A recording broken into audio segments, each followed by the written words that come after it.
आधी 18 चेंडूत 45 धावा, मग 12 चेंडूत 39 धावा आणि नंतर 6 चेंडूंमध्ये 30 धावांची गरज.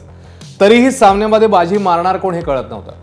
मुंबईच्या वानखेडे स्टेडियमवर रंगलेल्या सामन्यातला हा खेळ पाहून T20चा थरार नेमका कसा असतो, काय असतो याचं दर्शन घडलं.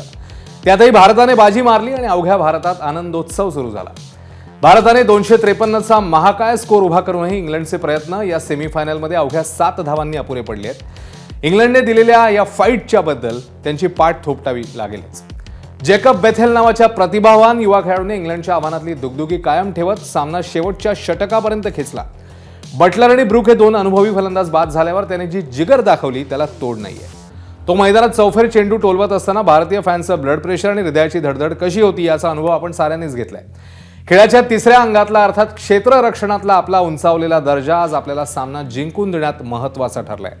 अक्षर पटेलने घेतलेला एक रनिंग कॅच आणि दुसरा बाउंड्रीवर प्रचंड प्रसंगावधान दाखवत घेतलेला रिले कॅच केवळ अफलातून होता. या निमित्ताने अक्षरने गेल्या T20 वर्ल्ड कपमध्ये बाउंड्रीवर मार्शच्या घेतलेल्या एखादी कॅचची आठवणी ताजी झाली.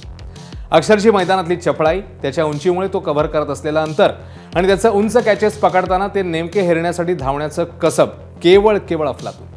तिलक वर्मानेही अतिशय दबावाच्या क्षणी सॅम करनचा घेतलेला कॅच सोन्याच्या मोलाचा आहे. त्याचवेळी हार्दिकचा अख्खा स्पेल, खास करून त्याने टाकलेली 19वी ओव्हर, त्याआधी बुमराची 16वी आणि 18वी ओव्हर यांचंही कौतुक व्हायला हवं. या तिन्ही षटकांमध्ये सामना भारताच्या बाजूने यायला सुरुवात झाली. अखेरच्या षटकात चेंडू शिवम दुबेच्या हाती सोपवणं हा एक प्रकारे कॅल्क्युलेटेड गॅम्बल होता. मला त्यावेळी धोनीने जोगिंदर शर्माच्या हाती जेव्हा वर्ल्ड कप फायनलमध्ये लास्ट ओव्हर सोपवली होती ना, त्याची आठवण झाली. अर्थात अखेरच्या षटकात 30 धावा म्हणजे किमान 5 षटकार ठोकावे लागले असते. त्यात हार्दिकच्या चपळाईने बेथेल धावचीत झाला आणि इंग्लंडच्या फायनलच्या आशांना भारताने कुलूप लावलं. जोफ्राने षटकार ठोकले खरे, मात्र तोपर्यंत भारताच्या हातात विजयाची चावी आली होती. गोलंदाजी आणि क्षेत्ररक्षणाचं कौतुक करताना सॅमसनच्या भन्नाट खेळीबद्दल त्याची पाठ थोपटावी लागेल. एका बहुमोल जीवदानाचा फायदा उठवत तो इडन गार्डन्स वरचीच जणू खेळी पुढे करत होता. तीच शिस्त, त्याच शैलीतले त्याचे ते देखणे फटके, शतक हुकल्याची रुखरुख त्याला नक्कीच लागली असेल. पण तेव्हा गिअर बदलायचीच गरज होती. तो संघ भावनेनेच खेळला. अर्थात शिवम दुबे, तिलक वर्मा, हार्दिक पंड्या यांच्या छोट्या छोट्या मजल्यांनी आपण 253च्या टोलेजंग इमारतीचं टेरेस गाठलं. इथे अभिषेक शर्माने खेळलेल्या आतताई फटक्याचा त्याला पश्चाताप झाला असेल अशी अपेक्षा आहे. गरज नसताना रनरेट कव्हर झालेला असताना समोरून संजू सॅमसन शांतपणे घाई न करता खेळ असं सांगत असताना अभिषेकने जणू आपली विकेट बहाल केली.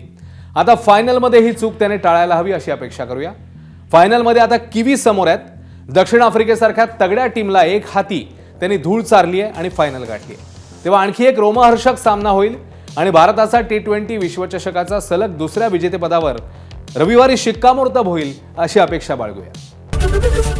ABP माझा, उघडा डोळे बघा नीट.